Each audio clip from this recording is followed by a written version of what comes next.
Hi guys, இன்றைக்கி நம்ம என்ன டாபிக் பார்க்க போகிறோம் அப்படின்னு பார்த்தீங்கன்னா அட்வென்ட் ஆஃப் யூரோப்பியன்ஸ் தான் பார்க்க போகிறோம். ஸோ ஐஎன்எம்மில் ஃபஸ்ட்டு டாபிக் ஓகேங்களா. நம்ம எதை பேஸ் பண்ணி நடத்திட்டுருக்கோம்?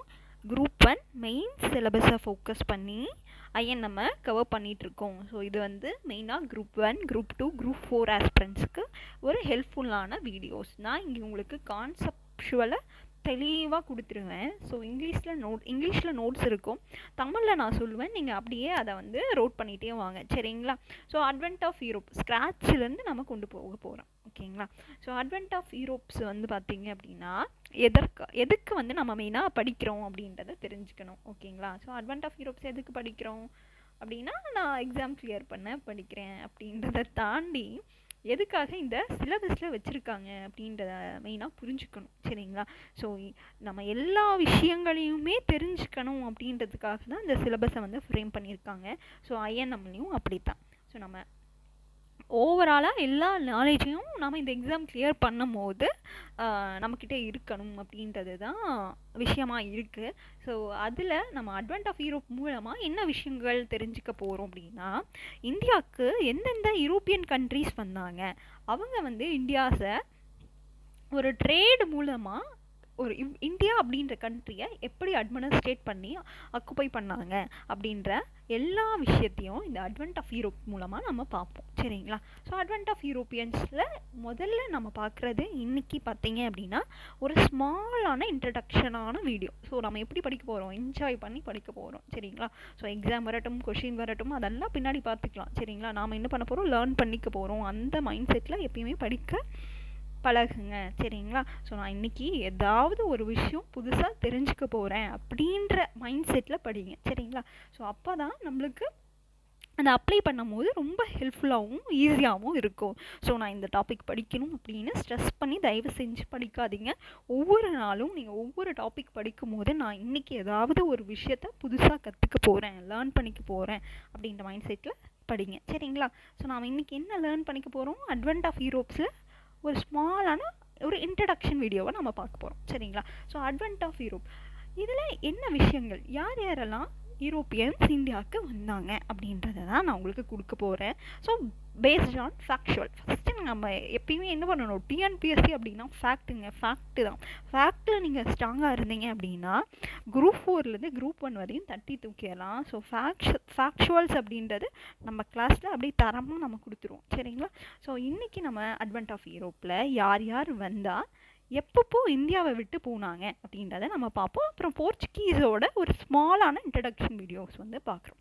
ஸோ ஃபஸ்ட் ஆஃப் ஆல் மொத்தம் 5 கண்ட்ரீஸ்லேருந்து இந்தியாவுக்கு வந்திருப்பாங்க சரிங்களா. ஃபஸ்ட்டு வந்தது யார் ஓகேங்களா, யாருன்னு பார்த்தீங்கன்னா போர்ச்சுகீஸ் தான் வந்திருப்பாங்க.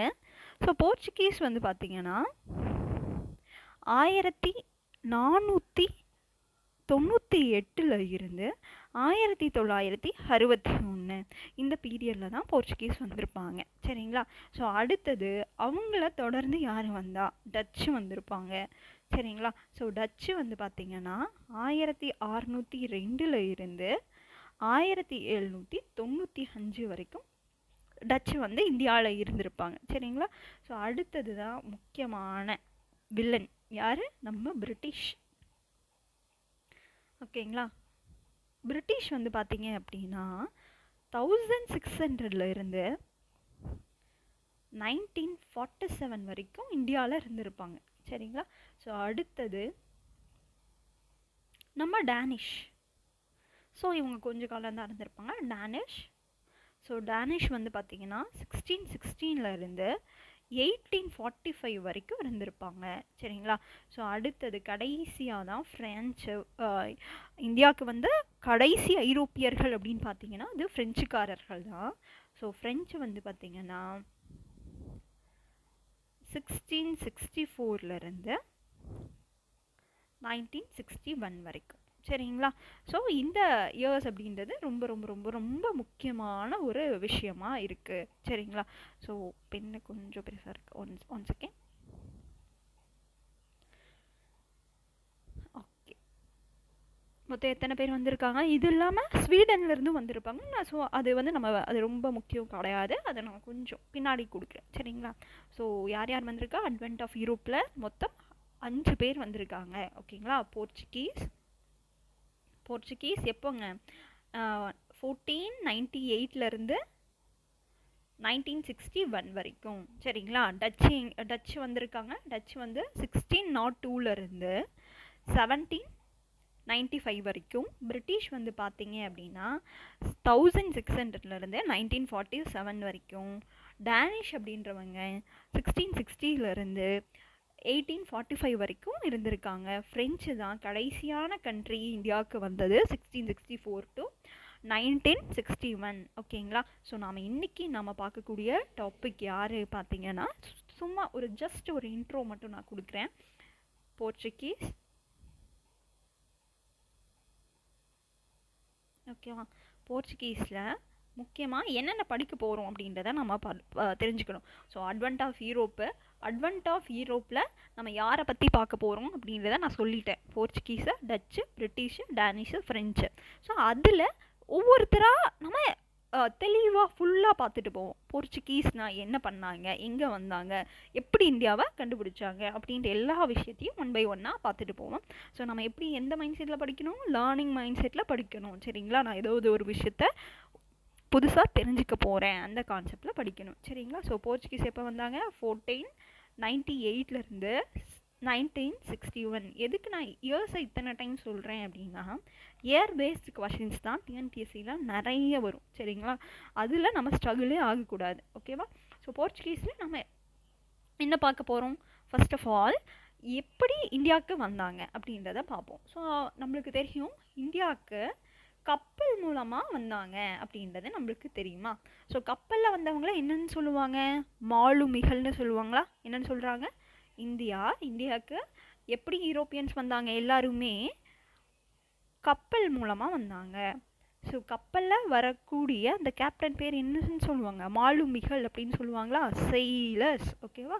செயிலர்ஸ். இந்தியாவுக்கு முதல்ல வந்தவங்க யாரு தான்? இந்த செயிலர்ஸ், மாலுமிகள் அப்படின்றவங்க தான் வந்திருப்பாங்க. ஸோ நம்ம யார் இந்தியாவுக்கு ஃபஸ்ட்டு வந்தா? போர்ச்சுகீஸ் வந்தாங்க. போர்ச்சுகீஸில் எந்த மாலுமி இந்தியாவை முதல்ல வந்து அடைஞ்சா அப்படின்னு பார்ப்போம். ஸோ அது நம்மளுக்கு தெரியும். யார்? Vasco da gamma. வாஸ்கோடா காமாக்கு முன்னாடியே ஒரு ஹீரோ இருக்கார். அந்த ஹீரோ யார் அப்படின்னு பார்த்தா அதுதான் பார்த்திலோமியா டயஸ் அப்படின்ற ஒருத்தர். அவர் இந்தியாவுக்கு வந்தாரா அப்படின்னு கேட்டால் இந்தியாவுக்கு வரல. ஆனால் இந்தியாவுக்கு வரக்கூடிய ரூட்டை வந்து வாஸ்கோட காமாக்கு போட்டு கொடுத்தது யார் தான்? நம்ம பார்த்திலோமா டயர்ஸ் தான். சரிங்களா? பார்த்திலோமியா டயர்ஸை ஃபாலோ பண்ணி தான் நம்ம வாஸ்கோட காமா இந்தியாவுக்கு வந்திருப்பார். ஓகேவா? ஸோ அவரை பற்றி ஃபுல்லாக பார்ப்போம். சரிங்களா? ஏன் அவர் இந்தியாவுக்கு வரல, எங்கே போய் அவர் ரீச் ஆனார் அப்படின்ற எல்லா விஷயத்தையும் நம்ம அதை பார்ப்போம். அடுத்தது வாஸ்கோட காமாக்கு இந்தியாவுக்கு வர ஹெல்ப் பண்ணவங்க யார், எப்படியெல்லாம் அவர் இந்தியாவுக்கு வந்தார் அப்படின்றத நாம் பார்ப்போம். ஓகேவா? ஸோ ஃபஸ்ட்டு என்ன பார்க்குறோம்? ஃபஸ்ட்டு யூரோப்பியன் கண்ட்ரி ஆன போர்ச்சுகீஸ். அதில் இந்தியாவுக்கு வந்த முக்கியமான ஆள் யாருங்க அப்படின்னு பார்த்தீங்கன்னா மாலுமிகள் மூலமாக தான் இந்தியாவுக்கு வந்திருக்காங்க. அதில் 2 பேர் முக்கியமான பர்சன்ஸ். ஒன்று பார்த்திலோமியா டயர்ஸ், இன்னொன்று வாஸ்கோடா காமா. அடுத்தது வாஸ்கோடா காமா வந்துட்டு என்ன பண்ணுவாருன்னா, அவரோட நாட்டுக்கு திரும்பி போயிட்டு அவங்க கவர்மெண்ட் கிட்ட பெர்மிஷன் வாங்கிட்டு அங்கேருந்து நிறைய கவர்னர்ஸை வந்து இந்தியாவுக்கு அனுப்பிச்சி வைக்கிறாங்க. ஏன்னா போர்ச்சுகீஸோட குடியேற்றம் இந்தியாவில் அதிகமாக ஏற்பட்ட காலம் அது. சரிங்களா? ஸோ இந்தியா வந்து அவ்வளோ வளமிக்க கண்ட்ரி. ஸோ நாம் அங்கே போகலாம் அப்படின்னு சொல்லிட்டு நிறைய கப்பலாக மக்களை வந்து அனுப்பிச்சி வைப்பாங்க, ட்ரேட் பண்ண, வணிகம் பண்ண. சரிங்களா? ஸோ அப்படி வந்து செட்டில் ஆகும்போது அவங்கள நிர்வகிக்க அந்த அரசால் நிர்வகிக்கப்பட்ட உறுப்பினர்களை நியமிச்சிருப்பாங்க. அவங்க தான் கவர்னர்ஸ், ஆளுநர்கள் நியமிச்சிருப்பாங்க. போர்ச்சுகீஸ்லேருந்து ஆளுநர்களை நியமித்தாங்க. அந்த ஆளுநர்கள் இந்தியாவில் என்னென்ன விஷயங்கள் பண்ணாங்க, எத்தனை பேர் அந்த ஆளுநர்களை இந்தியாவில் ஆட்சி பண்ணாங்க அப்படின்ற விஷயத்த நம்ம பார்ப்போம். மொத்தம் 4 பேர் வந்து முக்கியமான பர்சன்ஸ். அவங்களோட யூனிக் பாயிண்ட்ஸ் என்ன அப்படின்னு பார்த்தா இது முடிஞ்சிடும். அப்படி யார் அந்த 4 ஆளுநர்கள் யார் அப்படின்றத பார்க்கலாம். Francis de Almeida. ஓகேங்களா? Francis de Almeida. ரெண்டாவது அல்பென்சோ டி ஹல்புகக்.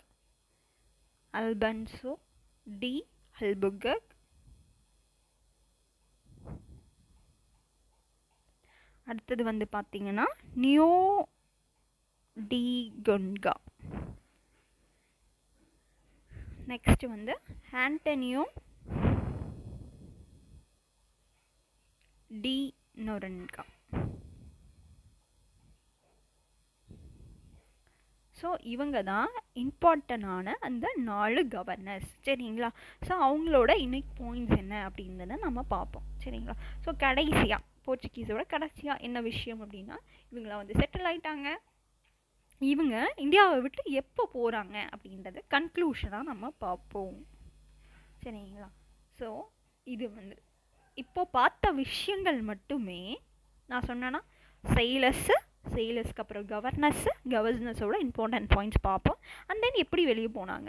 இது வந்து ஒரு 15 மார்க் கொஷின் குரூப் 1ல் இவ்வளோ தாங்க. சரிங்களா? நாம் எந்த அளவு எப்படி ப்ரிப்பேர் பண்ணுறோம் அப்படின்றதுல தான் வந்து நம்மளோட போஸ்டிங்கே டிட்டர்மைண்ட் ஆயிருக்கு அப்படின்றத பார்க்குறோம். சரிங்களா? ஸோ எப்பயுமே எப்படின்னா ப்ராடான திங்கிங்கில் ப்ராடாக படிங்க. ஒரு டைம் படித்தாலும் நம்ம அதை யூஸ் பண்ணி பழகணும். ப்ரிலிம்ஸ் ஆகட்டும், மெயின்ஸ் ஆகட்டும், அப்படி தான் படிக்கணும். சரிங்களா? ஸோ ரெண்டாவது போர்ச்சுகீஸில் நம்ம இம்பார்ட்டண்ட்டாக பார்க்குறது என்ன அப்படின்னா இம்பேக்ட்ஸ். ஸோ இதை வந்து பார்த்தீங்க அப்படின்னா ஒரு 10 மார்க் கொஷினாக கேட்டிருக்காங்க. சரிங்களா? நான் என்னென்ன குரூப் 1ல் மெயின்ஸ் கொஷின் கேட்டிருக்காங்க அப்படின்றதையும் நான் போடுறேன். ஸோ அதுக்கான எப்படி எழுதணும் அந்த கொஷினு அப்படின்றதுக்கான ஒரு அவுட்லைனும் நம்ம அந்த கொஷின்ஸை வச்சு பேசுவோம். சரிங்களா? ஸோ இம்பேக்ட்ஸில் மெயினாக என்னென்ன விஷயங்கள் இந்தியாவுக்கு வந்து அவங்க தான் டொபாக்கோ இன்ட்ரடியூஸ் பண்ணியிருப்பாங்க. நிறைய மிஷினரிஸ் ஓகேங்களா இந்தியாவுக்கு வர ஆரம்பிச்சிருக்கோம். அதாவது கிறிஸ்துவத்தை பரப்ப இந்தியாவிற்கு நிறைய விஷயங்கள் வந்து அந்த போர்ச்சுகீஸோட பீரியடில் வந்திருக்கும். ஸோ அதில் ரொம்ப முக்கியமானது 3 பேருங்க. ஸோ அவங்கள பற்றி நம்ம கண்டிப்பாக தெரிஞ்சுக்கணும். ஜூசஸ் மிஷனரிஸ், அதாவது கிறிஸ்துவத்தை பரப்ப இந்தியாவிற்கு வந்தவங்க யார் போர்ச்சுகீஸோட பீரியடில் யாருன்னு பார்த்தீங்கன்னா ஒரு 3 பேர் வருவாங்க. அவங்க என்னென்ன பண்ணாங்க அப்படின்றத பார்த்தா போர்ச்சுகீஸ் கம்ப்ளீட் ஆகிடும். ஸோ ராபர்ட் டி நோப்லி, ஓகேவா, ஹென்ரிக்யூஸ்.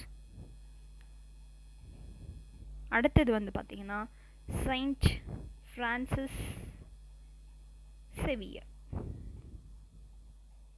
ஓகேவா? ஸோ அவ்வளோதான். இந்த விஷயங்களை பார்த்தா போர்ச்சுகீஸ் கம்ப்ளீட் ஆகிடும். ஓகேங்களா? ஸோ நான் ஃபஸ்ட்டு எப்பயுமே என்ன பண்ணுவேன் அப்படின்னா ஒரு டாபிக் இருக்குது அப்படின்னா அந்த டாப்பிக்கோட இம்பார்ட்டண்டான கீவேர்ட்ஸை முதல்ல கொடுத்துருவேன். ஸோ அதுக்கப்புறமா நான் உங்களுக்கு எக்ஸ்பிளைன் பண்ணும்போது ரொம்ப ரொம்ப ஈஸியாக அண்டர்ஸ்டாண்ட் ஆகிருக்கும். ஸோ நாம் அப்படி தான் கிளாஸஸ் கொண்டு போக போகிறோம். ஸோ நீங்கள் இதை மட்டும் என்ன பண்ணுங்கள், எழுதிக்கிட்டு ஒரு டைம் பார்த்துருங்க. இதுதான் கீவேர்ட்ஸ். நீங்கள் ஒரு 15 மார்க்கோ 10 மார்க்கோ எழுதுறீங்க அப்படின்னா இந்த வேர்ட்ஸ் எல்லாம் இருக்கா அப்படின்னா அவங்க கண்டிப்பாக பார்ப்பாங்க.